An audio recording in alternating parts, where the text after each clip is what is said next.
Alright, welcome back. So in this session we are going to start with the HLOOKUP formula. Well, this HLOOKUP is not as popular as the VLOOKUP formula, but along with VLOOKUP I have kept that for later, because along with VLOOKUP we are going to discuss a lot more other things as well. So why not start away with the simple things first. Well, talking about HLOOKUP, this H here indicates horizontal data, whereas in VLOOKUP V means vertical data. Okay, so what are we given here? We have this exercise which is a table containing the expense items. These line items pertain to various expenses of the P&L, and this data is provided for multiple years. And what are we required to do? We have to find the power cost using HLOOKUP for these following years. So there is one line item with the power expense, and for that we have to find these, we have to fill these three blanks. So these pertain to these years 2020, 21 and 22. So the first thing, before getting into how to apply HLOOKUP formula, we should know why should I apply HLOOKUP here. Okay, this is important, because how to apply a formula is relatively easier to know rather than why to apply a formula or when to apply a formula. That is more important.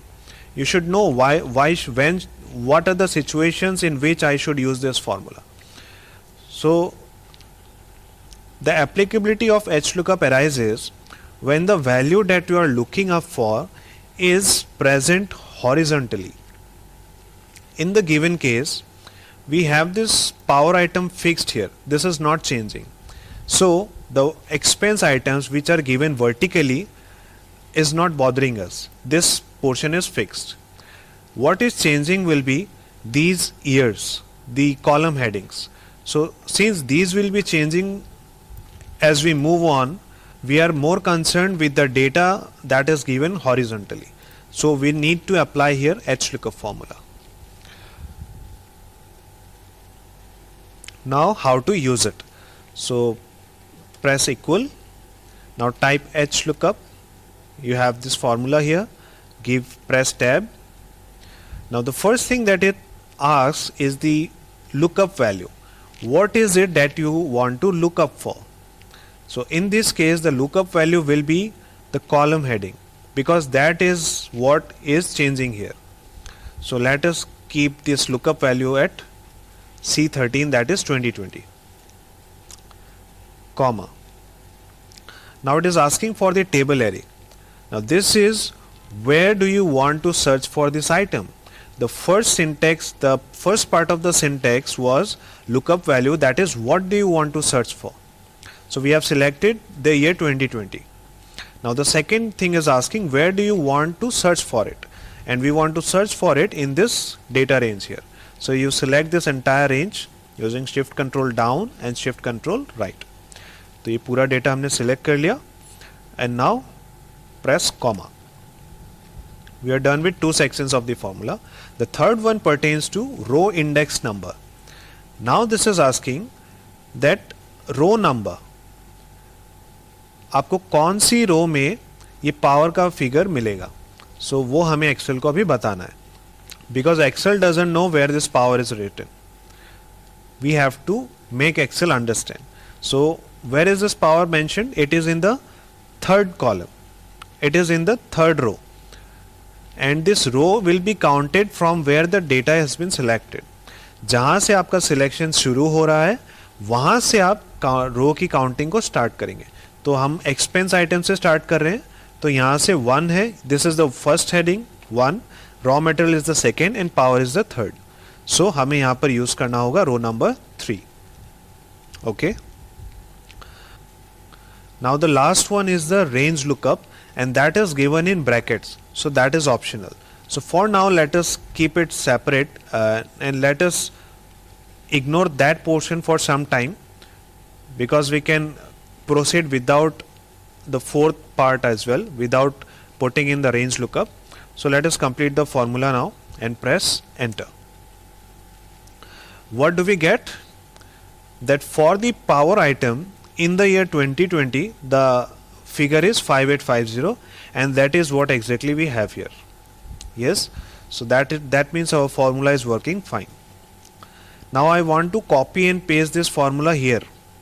How can I do that? So for that I will keep the first cell variable because I want this to keep moving, but I want to fix this table array. I do not want this to move. So इसको fix कर देंगे using F4 and ये second part को भी F4 से fix कर दीजिए. Done. This is going to remain the same because this 3 represents the power line. तो ये power को तो हमें same रखना है because our so power line item को हमें same रखना है. So let us keep it that way. Now we can copy and paste this formula further. And what do we have? 6294 and 6968, which is the correct answer. Okay. Now let me show you the formula as well. So this is the formula that we have used.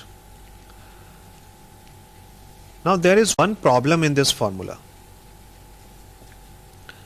अगर यहाँ पर power की जगह if I let's say use the transport, then these items are not changing. Yes, so that is one problem. That is, this formula is not dynamic. Because, and the reason behind that is that, and the reason behind this is, we have used a hard coded figure in our formula. Yes, हमारे formula में हमने 3 को direct manually put किया है. So to overcome this problem, we need the match function. Okay, so let me undo this. And अब आते हैं match formula पर. अब मैच फॉर्मूला क्या करता है? It gives a position number, sorry, it gives the position number of a value in a row और column. हमें क्या चाहिए इस फॉर्मूला में? हमें ये चाहिए कि इस पूरे एरिया पर, इस पूरे रेंज पर, इस जो लाइन आइटम हमें चाहिए उसका रो नंबर कौन सा है. यस, यही हमारे फॉर्मूला की रिक्वायरमेंट है. यहाँ पे हमें रो का नंबर चाहिए. एंड मैच फॉर्मूला क्या करता है? It exactly does the same thing. It gives the position number that a particular value has in a row or column. So for example, come to this one, position of expense item. हमें ढूंढना है कि transport item का इस range में कौन सा रो number है. तो उसके लिए हम यूज करेंगे match formula. So use equal, then type match, press tab. Now it is again asking for the lookup value. हमें क्या ढूंढना है? हमें ढूंढना है दिस ट्रांसपोर्ट फिगर, राइट. तो ट्रांसपोर्ट पर आ जाइए यूजिंग लेफ्ट क्लिक और using the left arrow key. We have selected the lookup value, comma. Now it is asking for the lookup array. आप इसको कहाँ ढूंढना चाहते हैं? अब इसको कहाँ ढूंढना है? तो आपको सिर्फ इस कॉलम पर ढूंढना है. आपको इस एरिया में तो नहीं ढूंढना है transport item. So for that we will select only this column here.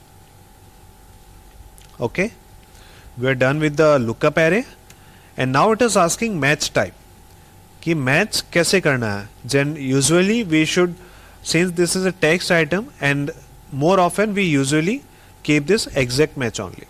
तो आप exact match पर आकर tab press कर दीजिए और you can use 0 as well. So we keep it 0. Now close the bracket and now press enter. So what do we get? 4. That is the row number in this selected area for the transport item is 4, and that is okay because power item was 3 and this is 4. Similarly we can do this for the columns as well. So columns के लिए भी try कर लेते हैं. Equal the match formula, press tab. Now it is asking for the lookup value. तो हमें lookup करना है इस particular value को 2023. तो इस पे हमने क्लिक कर दिया, comma. Now it is asking for the lookup array. अब इस 2023 को आप कहां ढूंढोगे इस पूरे टेबल में? On this column items here. Yes, तो हम इसको यहां से स्टार्ट करेंगे जहां से आपका जहाँ से आपका टेबल का बिगिनिंग है वहाँ से इस फॉर्मूला को कवर करेंगे. Okay, so use shift control down, sorry, use shift control right. Now this entire row has been selected. Now use comma and 0. तो ये हो गया हमारा formula complete and press enter.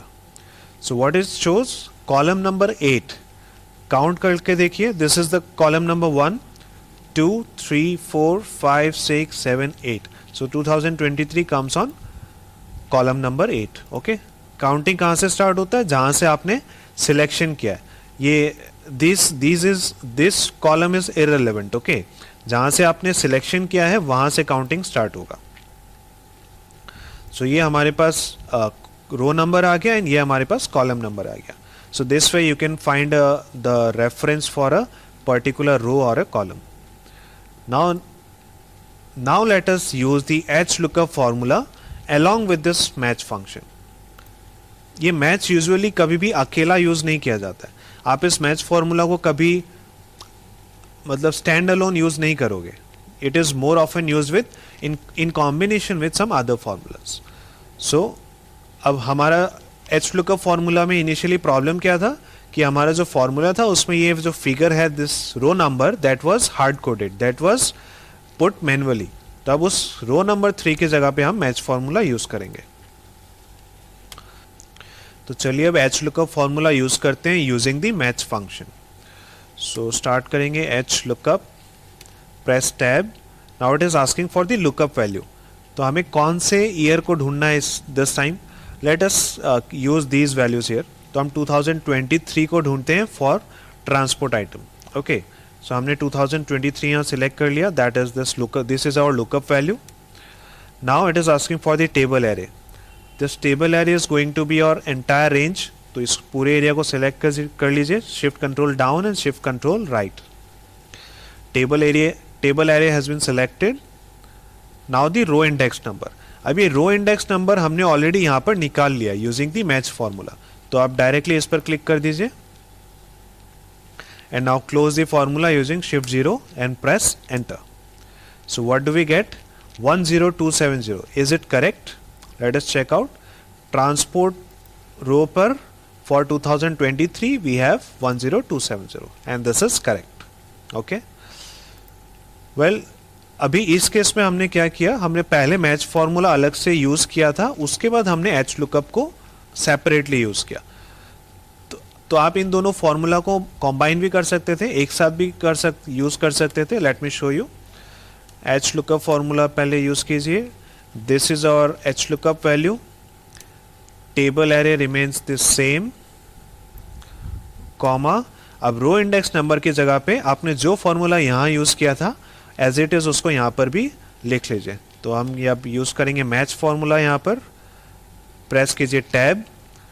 अब ये मैच फॉर्मूला के लिए आपको वापस से लुकअप वैल्यू डालना है. तो अब मैच फॉर्मूला में आप क्या ढूंढना चाहते हैं? आप ढूंढना चाहते हैं ट्रांसपोर्ट आइटम. यस, तो ट्रांसपोर्ट आइटम पर क्लिक कीजिए. अभी ट्रांसपोर्ट आइटम आपको कहाँ ढूंढना है? हमें इस कॉलम में ढूंढना है. तो इस कॉलम को सिलेक्ट कर लीजिए. Shift control down. ये हमारा लुकअप एरे सिलेक्ट हो गया. उसके बाद कॉमा देके 0 टाइप कीजिए. Close this bracket. अब हमारा मैच फॉर्मूला कंप्लीट हो चुका है एंड HLOOKUP भी कंप्लीट हो चुका है. तो अब और एक ब्रैकेट दे दीजिए for completing the HLOOKUP formula. Okay, so now press enter. So we have this same figure here 10270. Okay, so this is how you can use HLOOKUP formula along with the match formula. अब इसको use करने का benefit क्या हुआ? चलिए अब benefit देखते हैं इसका. अब अगर यहाँ पर मैं इसको चेंज कर दूं, लेट्स से मैं सैलरीज लिख दूं, देन व्हाट डू यू सी? ये फॉर्मूला ऑटोमेटिक डिटेक्ट कर रहा है कि सैलरीज आइटम कहाँ पर है एंड उसका वैल्यू चेक कर लीजिए. 2023 में वी हैव दिस 2199 हियर. तो अब अगर इंस्टेड ऑफ सैलरीज अगर मैं ईयर अगर चेंज करना चाहूँ, let's say 2021, then also we see that the formula is changing automatically. So this is the benefit of using HLOOKUP and the match function together. Let's move on to the next set of formulas, that is the index and offset formula. So let us start with index. अभी index formula क्या करता है, usually index और match formula को एक साथ discuss किया जाता है because index formula is sort of opposite to the match formula. तो इन दोनों को एक साथ डिस्कस करते हैं. I have kept it in the separate sheet only for the convenience of referring to this data set. Otherwise इन दोनों को एक साथ ही डिस्कस किया जाता है. Okay, so let us check out what this index formula does. अभी मैच फार्मूला में हमने क्या देखा था कि आप किसी वैल्यू को अगर आप किसी डेटा सेट में ढूंढ रहे हैं, किसी रो में या किसी कॉलम में, तो वो आपको उस रो का नंबर फेच करके देता है या फिर उस कॉलम का नंबर फेच करके देता है. अब ये इंडेक्स एकदम उसका उल्टा है. इंडेक्स फार्मूला में क्या होगा, आप इसको रो नंबर बताइए तो वो आपको बता के इंडेक्स फार्मूला आपको फेच करके देगा कि उस रो में कौन सा आइटम है. ओके, सो चलिए देखते हैं. Use index here, press tab. The first thing that we need to enter is the array. So let us search for an item in this column here. Okay, तो इस कॉलम में हमें search करना है, तो इसको हमने सेलेक्ट कर लिया. Now comma. Now it is asking for the row number. तो अब कौन से रो नंबर पर आपको सर्च करना है. So let us say हम रो नंबर 4 पे सर्च करते हैं. And you have to give only one thing. Either you give the row number or you give the column number. So that is optional. Okay. So since हमने अभी रो number दे दिया तो हमें column number की जरूरत नहीं है. इसको क्लोज कर दीजिए, shift 0, press enter. So what do we get, the transport item, because we know that this is the fourth item in this range here. Yes, so this was exactly the opposite of the match formula. Match formula में हमने क्या किया था, we search for the item, हमने expense item को सर्च किया था एंड उसका रो नंबर हमारे सामने आया था. यस, अब हम क्या कर रहे हैं, अब हम रो नंबर को इंसर्ट कर रहे हैं, इनपुट डाल रहे हैं as in the formula and we are getting the expense item. So this is exactly the opposite. अब ये हमने रो के साथ ट्राई किया, आप यहाँ पे कॉलम भी कर सकते हैं. तो इस बार इंडेक्स टाइप करते हैं. नाउ लेट्स से इस इन ईयर्स को सिलेक्ट कर लेते हैं, this column headings, and this time we want row number को ब्लैंक छोड़ दीजिए एंड कॉलम नंबर पे आप टाइप कर लीजिए, let's say any one, 7th column type कर लेते हैं. And now close this bracket and press enter. So what do we get, 2023, because this is the 7th number item in this range. तो ये तो हमने one dimensional तरीका देखा कि कैसे किसी रो पर या किसी कॉलम पर हम एक पर्टिकुलर वैल्यू को फाइंड कर सकते हैं यूजिंग द रो नंबर और the column number. But what if you want to look for 2 values at a time. अगर हमें रो पर भी कुछ सर्च करना है और कॉलम पर भी कुछ सर्च करना है, तो how can we do that. So now this time we will have to use both row number and column number in the index formula. So let us check it out. Index formula, press tab. अब ये पूछ रहा है array. So what is your array now. So this time since हमें column and row दोनों चाहिए, this time we will select this entire area. तो पूरे रेंज को सिलेक्ट कर लीजिए, shift down and shift control right. And next इस बार हमें चाहिए row number and column number. Okay, so we do not have the row number and column number, right. So instead of putting it manually, let us find the row number first using the match formula. Okay, so पहले हम यहाँ पर match formula से रो number को find कर लेते हैं. तो मैच फॉर्मूला यूज कीजिए. लुकअप वैल्यू क्या है हमारा, this item transport. Then lookup array है हमारा दिस एरिया हियर, एंड उसके बाद comma 0, shift 0, press enter. So this is the 4th item. And similarly इसको भी मैच से कॉलम नंबर हम फाइंड आउट कर लेते हैं. Match lookup value is this one, comma what is the lookup array. इस पूरे एरिया को सिलेक्ट कर लीजिए, this entire row. Now comma 0, shift 0, press enter. So now we have the column number and the row number both. Okay, so अब इसको use करते हैं index formula में. इंडेक्स फार्मूला एरे में हमें इस बार पूरा सिलेक्शन करना पड़ेगा because we need both rows and columns. Now comma इस बार हमें क्या चाहिए, रो नंबर, तो आप सिलेक्ट कर लीजिए इस आइटम को, this 4 and comma, again the column number is 8, close the bracket, press enter and what do we get, 10270. कहाँ है 10270? This is the transport item and this is the column 2023. So the our answer is correct, right. वैसे आप notice करेंगे कि यही चीज हम H lookup के साथ भी कर रहे थे, है ना. एच लुकअप फॉर्मूला में भी हमने यही किया था. ओके, यहाँ शो कर देता हूँ.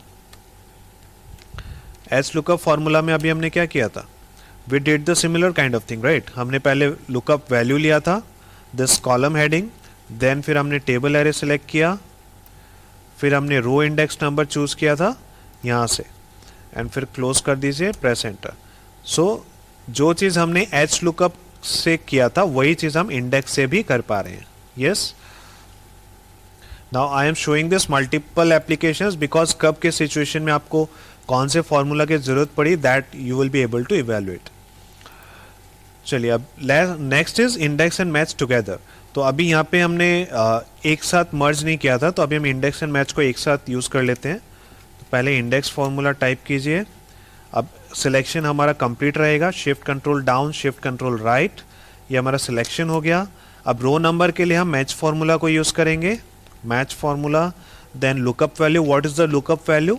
अभी हमें रो चाहिए, राइट. तो रो में हम ट्रांसपोर्ट आइटम को सर्च कर रहे हैं. लुकअप एरे कहाँ सर्च कर रहे हैं आप इसको? We are searching it here. फिर कॉमा 0, क्लोज द ब्रैकेट, ये हो गया हमारा रो नंबर एंड अब हमें चाहिए column number. So again match formula, lookup value is this one, comma, where do you want to find it, in this area here, right. तो ये पूरे रो को सिलेक्ट कर लीजिए, फिर कॉमा 0, शिफ्ट 0, क्लोज. ये हमारा कॉलम नंबर कंप्लीट हो गया. तो ये मैच फॉर्मूला कंप्लीट हो चुका है. एंड अब इस पूरे इंडेक्स फॉर्मूला को कंप्लीट करने के लिए और एक ब्रैकेट दीजिए, इंडेक्स फॉर्मूला क्लोज हो गया. Now press enter. So what do we get? Again we get this 10270. Okay. So this was the use of index formula along with the match function. Now let us move on to the offset formula. So this offset formula is more like like Google Maps. आप Google Maps में क्या करते हैं, आपको जिस location पर जाना है आप उस लोकेशन को फिट करते हैं, आप अपना लोकेशन फिट करते हैं एंड Google Maps आपको उस जगह तक, आपके डेस्टिनेशन तक ले जाता है, राइट. तो ऑफसेट भी कुछ इसी तरह से काम करता है. आपको इसे बस बताना है कि आपको कहाँ जाना है एंड ये ऑटोमेटिकली आपको लेके जाएगा. So let me show you what I mean.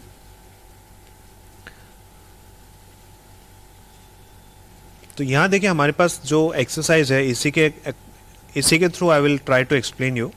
We have this same data set again. Now it is asking for कि हमें ट्रांसपोर्ट लाइन आइटम को ढूंढना है, उसके लिए 2023, दैट इज ये हमारा डेस्टिनेशन है.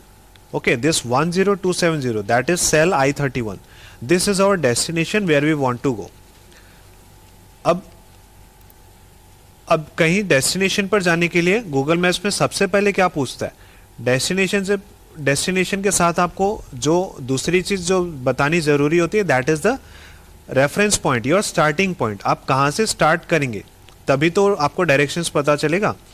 तो उसके लिए ऑफसेट भी कुछ इसी तरह से काम करेगा. Let me show you. Offset type करेंगे. Now it is asking for reference. This reference is the starting point from where you want to start. तो अब इस एंटायर डेटा सेट में हम लेट से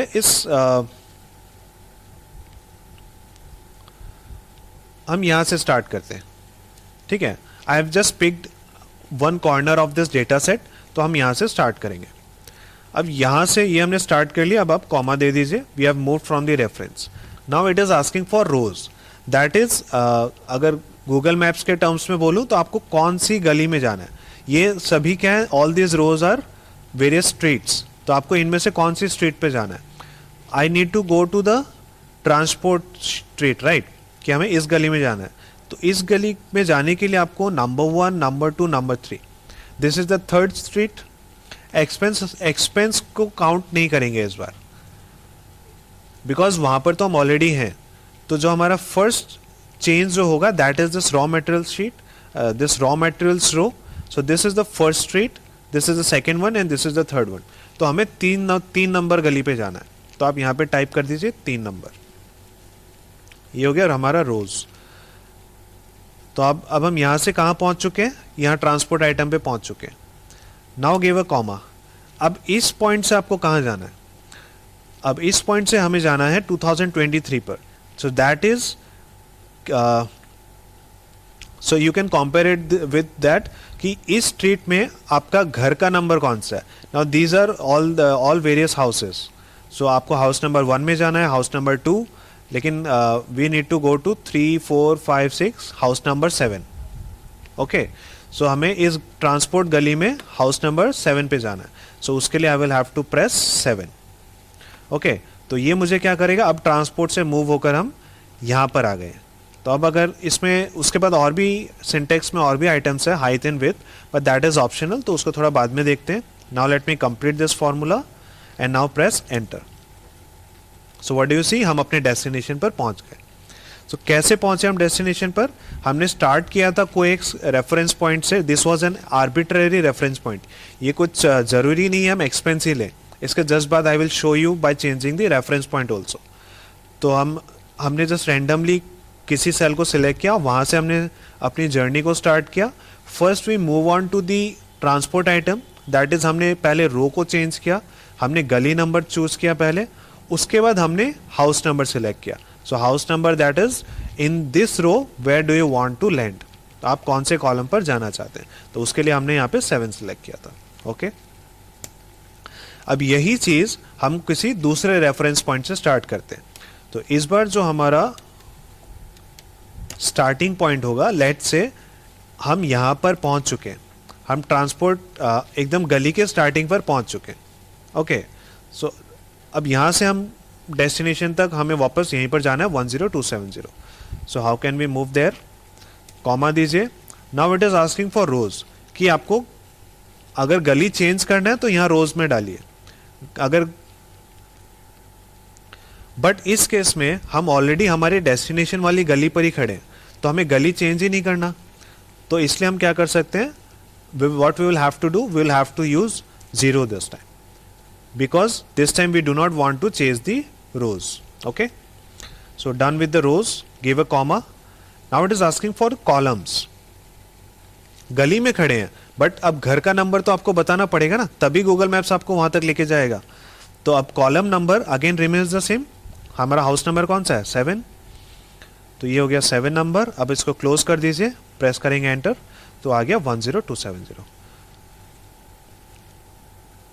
सो इट मीन्स कि हमारा जो रेफरेंस पॉइंट है वो कोई भी आर्बिट्रेरी सेल हो सकता है इस पूरे वर्कशीट पर, एंड वहां से आपको कैसे मूव करना है वो गाइडेंस आपको बस एक्सेल को देना पड़ेगा। So you can compare this rows and columns with the latitudes and longitudes. आपको पता है ना, गूगल मैप्स में अगर आप लैटिट्यूड एंड लॉन्गिट्यूड स्पेसिफाई करोगे तो you exactly reach that point जहां पर वो लैटिट्यूड एंड लॉन्गिट्यूड मीट होते हैं। तो सिमिलरली ये ऑफसेट भी क्या कर रहा है, जहां पर ये रोज एंड कॉलम्स का नंबर जहां मीट होगा ये आपको उस सेल पर ले जाकर छोड़ देगा। ओके, तो अगेन द सेम प्रॉब्लम। इस फॉर्मूला में क्या प्रॉब्लम है, जैसा हमने एच लुकअप और इंडेक्स में भी देखा था कि जब हम नंबर्स को हार्ड कोड करते हैं तब प्रॉब्लम क्या आएगी कि जब ये वैल्यूज अगर चेंज हो जाए तो फिर ये वैल्यूज चेंज नहीं होती है। Yes, so this is the problem. तो इसलिए अब हम क्या करेंगे, instead of putting a hard coded figure we will use the match formula for replacing this values. Okay, तो चलिए शुरू करते हैं। इक्वल टू ऑफसेट, तो let's start. Equal to offset, press tab, reference कहां से लेंगे, लेट्स से एक्सपेंसेस से स्टार्ट करते हैं। वापस the corner of this data set, वहीं से स्टार्ट करते हैं।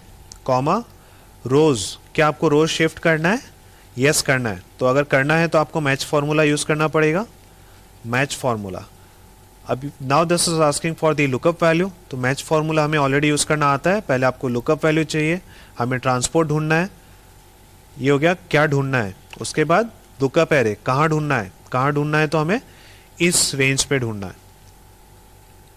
बट अब इस रेंज में बट अब ऑफसेट में एक प्रॉब्लम है। इससे पिछले केसेस में हमने जब मैच फॉर्मूला यूज़ किया था तो हमने इस पूरे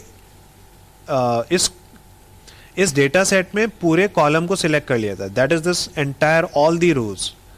बट अब ऑफसेट यूज करते वक्त हम एक्सपेंस आइटम को इंक्लूड नहीं कर सकते। Can you think of why? Because expense item हमारे ऑफसेट फॉर्मूला के लिए गली नंबर 0 है, एंड अगर हम इसको मैच फॉर्मूला को यहां से स्टार्ट करेंगे तो मैच फॉर्मूला तो हमें रो नंबर 1 ला के देगा, that this is the row number 1। तो ये गड़बड़ हो सकता है। ऑफसेट के अकॉर्डिंग ये गली नंबर 1 है, तो हमें मैच फॉर्मूला भी इस तरह से यूज करना है कि रॉ मटेरियल्स को वो गली नंबर 1 ट्रीट करे, कि रॉ मटेरियल्स के अगेंस्ट में हमें वो रो नंबर 1 ला के दे।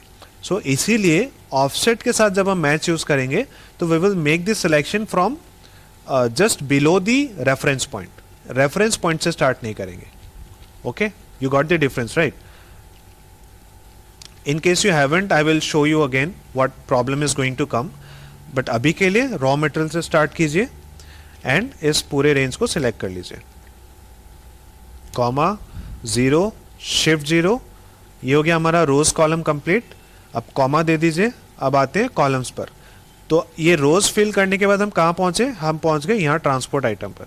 अब यहाँ से हमें हाउस नंबर बताना है, that is the column number. तो कॉलम नंबर बताने के लिए अगेन मैच फॉर्मूला यूज करेंगे। Press tab. क्या ढूंढना है हमें? 2023। तो ये सेल ढूंढना है।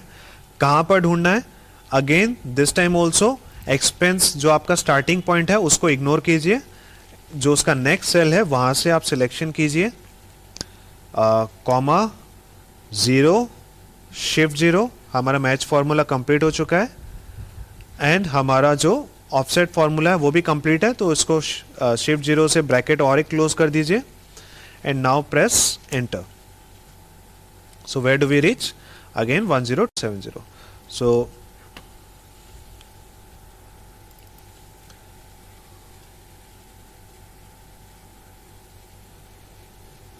ये फॉर्मूला देखने में थोड़ा सा कॉम्प्लिकेट लग सकता है, but it is very simple. And अब मैं आपको ये दिखाता हूं कि अगर हम इसको मैच को अगर यहां से स्टार्ट करते हैं तो क्या प्रॉब्लम आती। मैं इस B29 को यहाँ पे B28 कर देता हूँ। ओके, एंड अगर मैं इसको ओके करता हूँ, सो देखिए अब ये क्या ले रहा है, 2199 शो कर रहा है, that is this salaries row. Now this is the salaries rows, right? Because अभी यहाँ पर मैच फॉर्मूला ने क्या वैल्यू लाकर दिया होगा इस ऑफसेट फॉर्मूला को। Late me show you. Formula step पर आइए, यहाँ पर इवेल्युएट फॉर्मूला पर आइए। ठीक है, अब यहाँ से आप इवेल्युएट कर सकते हैं स्टेप बाय स्टेप कि ये फॉर्मूला कर क्या रहा है। तो यहाँ पर हमें इवेल्युएट पर क्लिक करना है। तो देखिए जब हमने इवेल्युएट पे क्लिक किया, now it is showing match transport with this. तो अब इसको और एक बार इवेल्युएट कीजिए। Now you see the result for the first part कि after the reference point now it is showing as number 4। Yes, तो नंबर 4 का मतलब अब क्योंकि हमने मैच फॉर्मूला को एक्सपेंस आइटम से स्टार्ट किया है, तो मैच के लिए नंबर 1 कौन हुआ? Expense item. Raw material is 2, power is 3 and transport is 4। Okay, but offset के पॉइंट ऑफ व्यू से अगर आप देखेंगे तो ऑफसेट तो जो रेफरेंस पॉइंट है, जो स्टार्टिंग पॉइंट है, उसको तो वो काउंट ही नहीं करता है, वो डायरेक्ट नेक्स्ट रो को एज ए 1 काउंट करता है। तो ये गैप रहता है ऑफसेट और मैच के बीच में। तो आपको उस गैप को मैच करवाने के लिए आपको क्या करना पड़ेगा? मैच, आपका जो मैच फॉर्मूला है उसको आप रेफरेंस पॉइंट से स्टार्ट नहीं करके आप उसको नेक्स्ट सेल से स्टार्ट कीजिए। बिकॉज अगर जब आप यहां से स्टार्ट करेंगे तो मैच भी इसको 1 एज ए 1 काउंट करेगा रॉ मटेरियल्स को, एंड ऑफसेट भी इसको 1 ही काउंट कर रहा है। सो वो सिंक करने के लिए आपको ये एडजस्टमेंट करना पड़ेगा। ओके, एंड सिमिलरली आप अगर सेकेंड पार्ट फॉर्मूला को इवेल्युएट करेंगे, तो एक बार इवेल्युएट किया, अब ये देखिए, अब यहाँ देखिए ये क्या शो कर रहा है, second part is it is coming as 7 and अगर आप यहां से काउंट करेंगे तो 1 2 3 4 5 6 7, तो यहां पे भी गड़बड़ हो जाता अगर हम मैच को starting point that is expense item से अगर स्टार्ट करते हैं. Okay, hope you understood this. तो इसीलिए हमें इस फॉर्मूला में यहां पर B29 से स्टार्ट करना है. Sorry,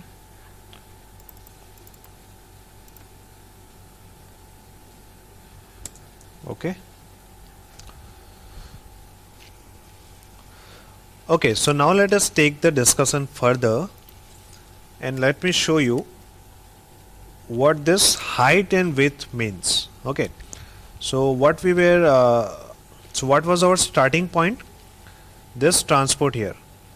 So you can click here, comma, the number of rows.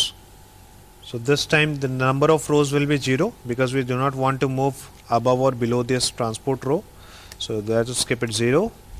The number of columns was 7, right? 1 2 3 4 5 6 7. So this is our column. Now this is height and width. Now this height and width. So by default Excel takes this height as 1 and this width also as 1. So if I use 1 and 1 and if then I press enter, then it is again going to show the same result. So that means if whether I put this 1 and 1 or not, that doesn't matter. That does not impact our formula. So what is going to happen if I change this height or width? So let us say कि as I said कि ये transport हमारी गली का नाम है and हमारा house number जो था वो ये था house number 7, that is the second last house, right. अगर मैं ये बोलूं कि लास्ट के इस गली का जो लास्ट है दैट इज दिस वन, ये दोनों हाउसेस मेरे हैं, both of these houses belong to me, तो उस केस में मैं यहाँ 7th पोजीशन पर तो आ गया. 7th पोजीशन पर आने के बाद अगर मैं यहाँ पे 2 अगर मैं विथ स्पेसिफाई करता हूं, अगर मेरी विथ 1 से इंक्रीज करके अगर मैं 2 करता हूं, उसका मतलब ये होगा कि ये दोनों घर मेरे हैं. इसका मतलब Excel will refer to both this cells at the same time. Yes, you are getting it. If I use the with as 2, it means now this both this cells are being considered. तो इस area से अपने Excel ने अपने with को बढ़ाकर इसको भी कंसिडर कर लिया. Now what is going to happen if I press enter? Let me show you. This is giving an error because offset formula अब confuse हो गया. अब Excel को ये समझ में नहीं आ रहा, ठीक है, हमने ये तो बता दिया कि ये दोनों घर इसके हैं, मतलब ये अब इन दोनों को कंसिडर करना चाह रहा है, इन दोनों सेल्स को, बट एक्चुअली मैं कौन से घर में घुसना चाह रहा हूं ये एक्सेल समझ नहीं पा रहा. Because one cell, both of these cells have some contents. अब वो दोनों कंटेंट्स एक ही सेल में ऑफसेट क्या कर सकता है? ऑफसेट के पास ये एक ही सेल है शो करने के लिए, रिजल्ट शो करने के लिए. तो उस एक सेल में एक्सेल 2 अलग अलग सेल्स के कंटेंट को मर्ज नहीं कर पा रहा है, इसीलिए वो वैल्यू एरर को शो कर रहा है. ओके, तो इसका मतलब ये हुआ कि ऑफसेट एक पर्टिकुलर रेंज को सपोर्ट नहीं कर सकता. अगर जो रिजल्ट है अगर वो एक सेल से बढ़ के अगर कोई रेंज ऑफ सेल्स पर अगर फैला हुआ है तो ऑफसेट उसको सपोर्ट नहीं कर सकता. तो अब आपका क्वेश्चन ये होना चाहिए, तो ये हाइट और विड्थ का ऑप्शन ही क्यों दिया है फिर? ये तो बेकार है. नहीं, आप इस हाइट और विड्थ का यूज ले सकते हैं जब आप इस ऑफसेट फॉर्मूला को किसी और रेंज वाले फॉर्मूला के साथ यूज करेंगे. एंड इनफैक्ट ऐसा ही होता है. आप ऑफसेट फॉर्मूला को कभी सिंगल स्टैंड अलोन बहुत कम यूज करेंगे. आई डोंट थिंक आप रेयरली उसको कभी स्टैंड अलोन यूज करोगे. ज़्यादातर वो दूसरे फॉर्मूलाज के साथ ही यूज होता है. फॉर एग्जाम्पल, अब ये रेंज फॉर्मूलाज का एग्जाम्पल क्या हुआ? कौन से फॉर्मूलाज ऐसे हैं जो किसी एक रेंज को कंसिडर करते हैं कोई भी कैलकुलेशन करते वक्त? सबसे इजी एग्जाम्पल है sum formula, average formula, count formula, this kind of formulas. इन सब में क्या होता है? इन सब में एक रेंज को सिलेक्ट किया जाता है. सम फार्मूला क्या करता है? एक रेंज को सिलेक्ट करता है और फिर उनका टोटल ला के देता है. तो जो भी फार्मूला किसी रेंज को सिलेक्ट कर सकता है वो फॉर्मूला हम इसके साथ यूज कर सकते हैं। ओके, तो यहां अगर मैं ऑफसेट के पहले सम को अप्लाई कर दूं एंड अब इस सम को क्लोज कर दूं, बिकॉज अब जो सम के बाद हमें जो रेंज स्पेसिफाई करना होता है वो रेंज ऑफसेट फॉर्मूला ने ऑलरेडी स्पेसिफाई कर दिया है सम फॉर्मूला के लिए। तो अब सम के लिए वापस से कुछ करने की जरूरत नहीं है। ऑफसेट फॉर्मूला ने कौन सी रेंज को स्पेसिफाई किया है? इन दोनों सेल्स को। ठीक है, तो अब इसको एंटर करके देखते हैं। Now what it shows 21495। What is it?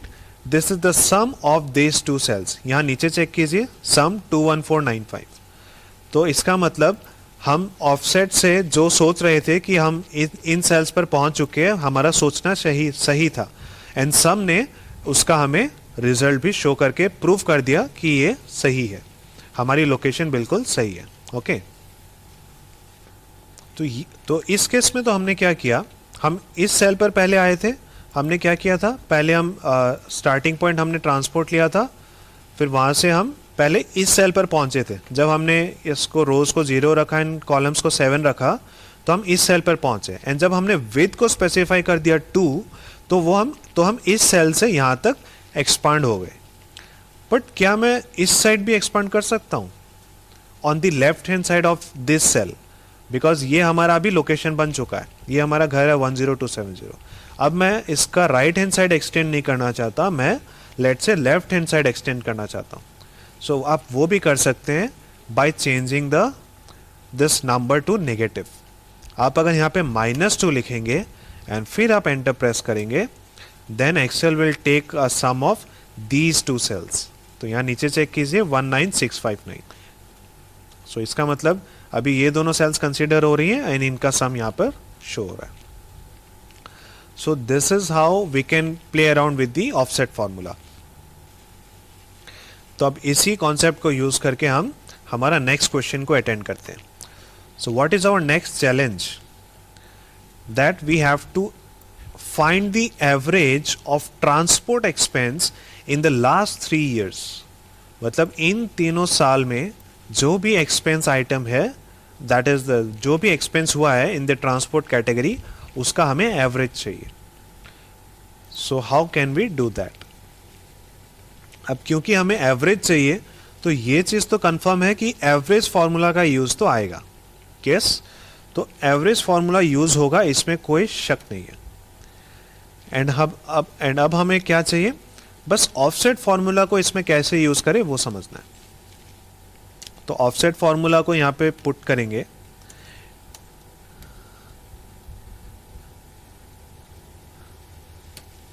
ये हमने पुट किया। अब रेफरेंस पॉइंट आप जो चाहे आप वो ले लीजिए। पहले ट्रांसपोर्ट से शुरू करते हैं। तो हमने कॉलम रो नंबर सेलेक्ट कर लिया, तो अब हमें रोज में मूव करने की जरूरत नहीं है। रोज विल बी 0। कॉलम्स क्या लेंगे? देखिए, हमें लास्ट 3 years को चूज करना है। तो हम मेरा स्टार्टिंग पॉइंट, अब जो मेरा स्टार्टिंग पॉइंट होगा वो मुझे लास्ट सेल लेना पड़ेगा। यस, तो लास्ट सेल को लेने के लिए अब मुझे कितने कॉलम जंप करने पड़ेंगे? This is the 8th column, right?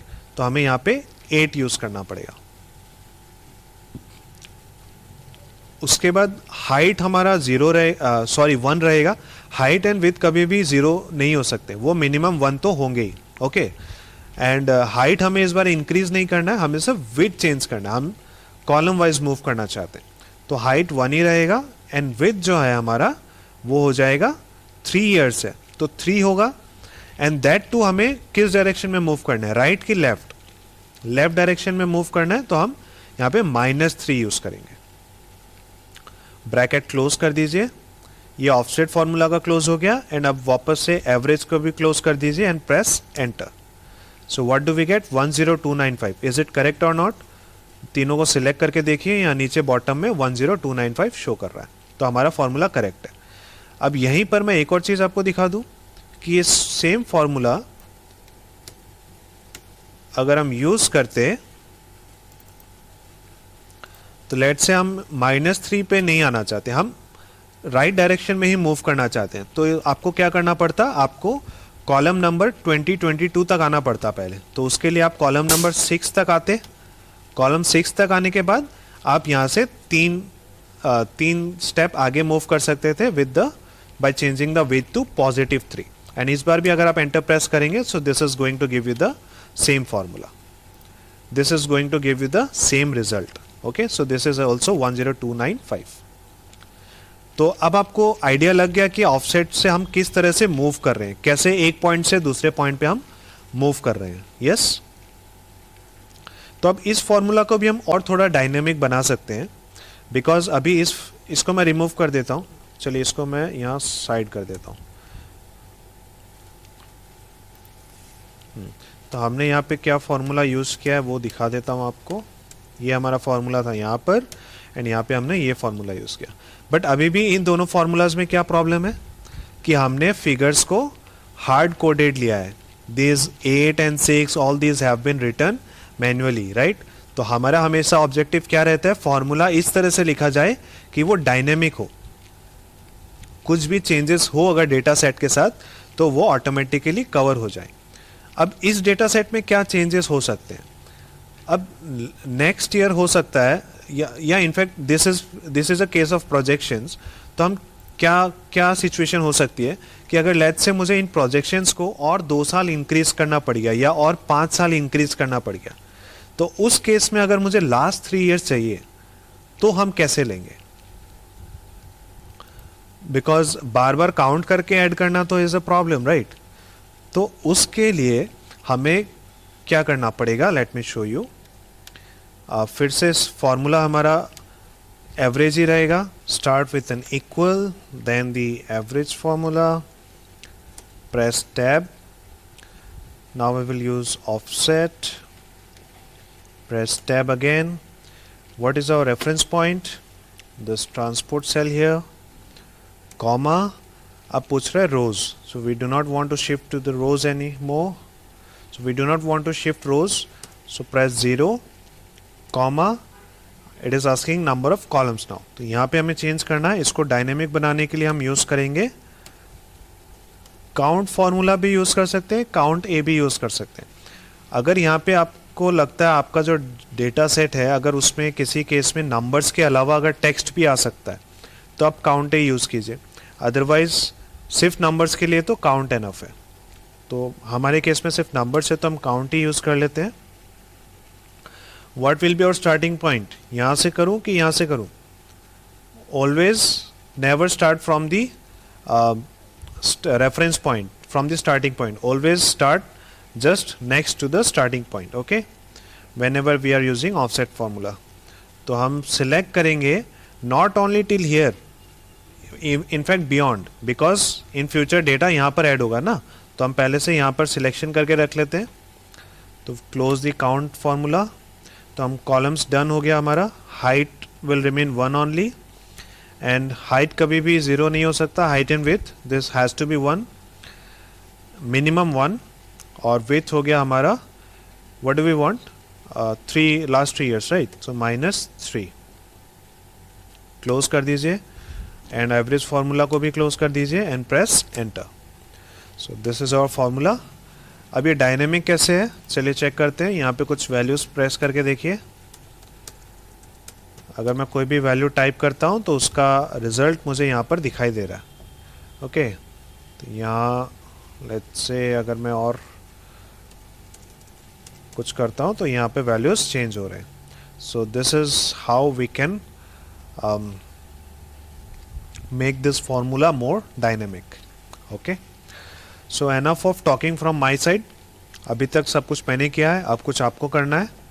तो आपके लिए एक टास्क है, आपको क्या करना है, आप एवरेज मत यूज कीजिए, आपके लिए है आपको मैक्सिमम ढूंढना है, maximum of let us change the row also, power expense, maximum of power expense in last 5 years, okay. And आप रेफरेंस पॉइंट भी चेंज कीजिए, आपका रेफरेंस पॉइंट होगा इस बार this total expenses वाली सेल। तो total expenses that is cell B34, okay तो आपको इस सेल को रेफरेंस पॉइंट मानना है, इसको स्टार्टिंग पॉइंट मानना है, एंड आपको पावर सेल का जो भी लास्ट 5 ईयर्स है उसका मैक्सिमम वैल्यू को फाइंड आउट करना है with the help of offset formula. So pause the video, try it out, stop it here.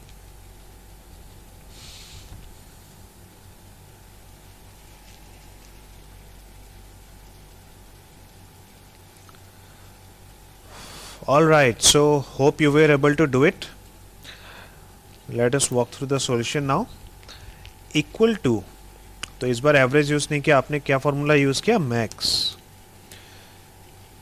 चलिए ठीक है, उसके बाद आपने क्या यूज किया होगा, आपने यूज किया होगा ऑफसेट. ओके रेफरेंस पॉइंट हमारा चेंज हो गया, तो यही आपको थोड़ा सा ट्रिकी पॉइंट लगा होगा. होता है ना ऐसा एग्जाम्स में भी, पढ़ के जाते हैं 1 to 10, एग्जाम में आता है 11 का टेबल. तो ऐसा ही हो रहा है आपको. एक्सरसाइज के लिए मैंने रेफरेंस पॉइंट चेंज कर दिया था. तो यहाँ पे इसका इम्पैक्ट क्या हुआ होगा, इसका इम्पैक्ट ये होगा कि अब आपको रोज शिफ्ट करना है.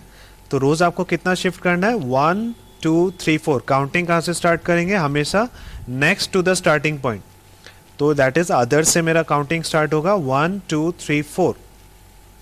सो 4 तो ठीक है, बट इससे पहले तक क्या हो रहा था, हम नीचे की तरफ आ रहे थे. इस बार हमें ऊपर की तरफ जाना है. तो बस एक ही ट्विस्ट था कि आपको -4 यूज करना है. That's it. ठीक है, तो -4 अगर आपने यूज कर लिया तो आपसे ये फिर हो गया होगा. कॉलम्स में काउंट फॉर्मूला यूज करना है, जो हमने ऑलरेडी कर भी लिया है. तो नथिंग सीरियस हियर. कहाँ से कहाँ तक करेंगे, यहाँ से सिलेक्शन स्टार्ट होगा and make it beyond the data set. ये हमारा कॉलम्स हो गया. हाइट हमारा 1 ही रहेगा एंड विड्थ होगा हमारा फॉर लास्ट 5 ईयर्स, राइट. तो -5. क्लोज कीजिए ब्रैकेट को. अब क्लोज कीजिए, पहले ऑफसेट फॉर्मूला क्लोज हुआ, अब मैक्स फॉर्मूला क्लोज हुआ. प्रेस कीजिए enter. What do we get, we get this 7813 which is of course the maximum in last 5 years. तो चलिए अब यहाँ कुछ और डेटा टाइप करके देखते हैं वैल्यू चेंज होती है या नहीं. And it is taking accurately. So हमारा फॉर्मूला बराबर काम कर रहा है. So we have made a dynamic formula using the offset function. So that's it for the offset formula and index function. Okay.